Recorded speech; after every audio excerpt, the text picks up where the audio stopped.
कि इसका कोई रास्ता निकाला जाए। जिस तरह की चिंताओं ने एकदम से ड्राइवरों को घेर लिया है, तो हम भी हमारे यहाँ कामा और इसके आसपास के इलाकों के जितने भी ड्राइवर हैं वो सब आज इकट्ठे हुए थे। सबने कलेक्टर के यहाँ ज्ञापन सौंपा है, बड़ी तादाद में लोगों ने इकट्ठा होकर। और कोशिश ये है कि यहाँ हमने सिंबॉलिक तरीके से प्रशासन को अपनी मांग से अवगत करा दिया है।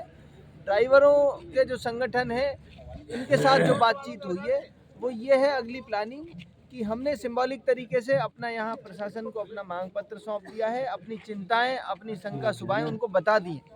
अब हम सड़क पर रह के, ग्राउंड पे रह के, घर घर जाकर, गांव गांव जाकर, इलाके के तमाम शहरों में जाकर अपने लोगों को अवेयर करेंगे और इस काले कानून के खिलाफ पूरी ताकत के साथ लड़ाई लड़ने का काम करेंगे।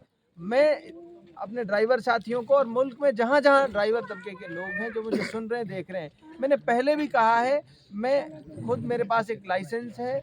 हर आदमी इस गलतफहमी में है कि जो बड़ी गाड़ी चला रहा है या जो 10,000 रुपये की नौकरी कर रहा है, अपने बच्चों को पाल रहा है, सिर्फ वो ड्राइवर है। मेरे जैसा आदमी जो वाइट कॉलर जॉब करता है, नौकरी करता है, उसको ये पता ही नहीं है कि ये बिल मेरे भी खिलाफ है।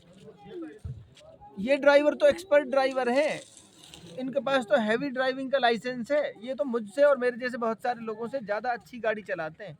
चिंता तो हम जैसों को भी होनी चाहिए कि कल को हमारी गाड़ी से कोई नुकसान हो गया, कोई नफ़ा नुकसान हो गया, तो कोई जानबूझ के नहीं करता।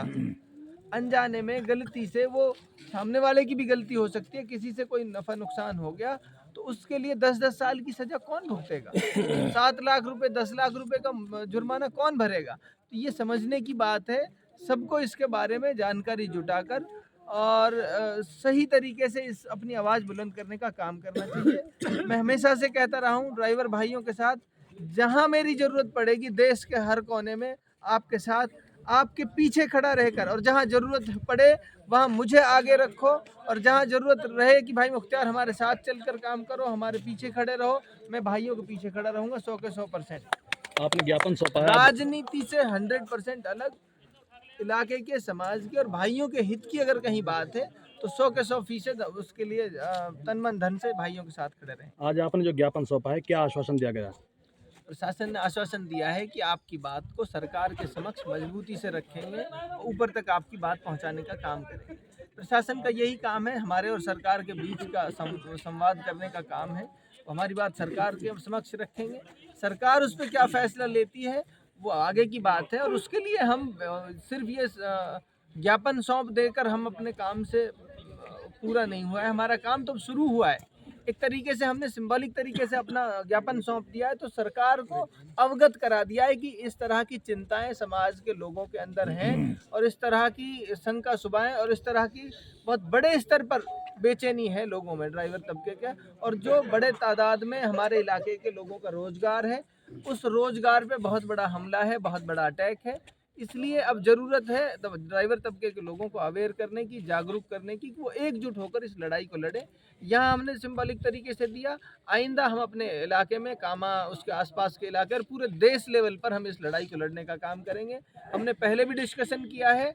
अब यहाँ से आगे हम, क्योंकि हम लोकल प्रशासन को अवगत करा चुके हैं, यहाँ से आगे हम दिल्ली कूच करेंगे, यहाँ से आगे हम जयपुर कूच करेंगे। उसकी रणनीति, उसकी तैयारी बड़े स्तर पर करने का काम है। 3 जनवरी को सरकार ने आश्वासन दिया था कि ये कानून लागू नहीं होगा, तो देखो लागू नहीं होगा, ये सरकार यही काम करती है। ये क्या है, झांसे देती है, ये झांसे देने का काम करती है। या तो ये कहती है कि ये सरकार हम वापस ले रहे हैं कानून को, लागू नहीं होगा अभी, इसका क्या मतलब है? अभी नहीं होगा तो कभी ना तो लागू होगा, 6 महीने बाद, 2 महीने बाद। ये सिर्फ ये देख रहे हैं कि लोगों में कितना विरोध है, कितना लोग विरोध करते हैं। समय के साथ लोग भूल जाएंगे, फिर इसको बैकडोर से वापस एप्लीकेबल कर देंगे।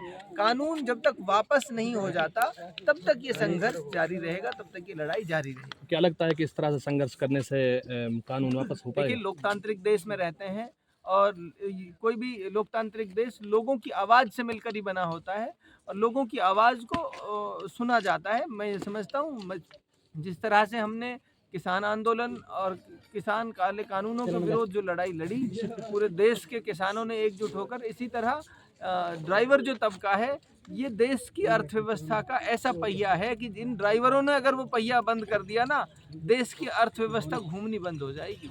एक दिन के अंदर अंदर, मैं कह रहा हूँ, ये काले कानून वापस हो सकते हैं। सिर्फ एक दिन के अंदर अंदर अगर हमारे ड्राइवर तबका ये कह दे कि हमने ड्राइवर का और स्टीयरिंग का पहिया छोड़ दिया, उसी दिन ये काले कानून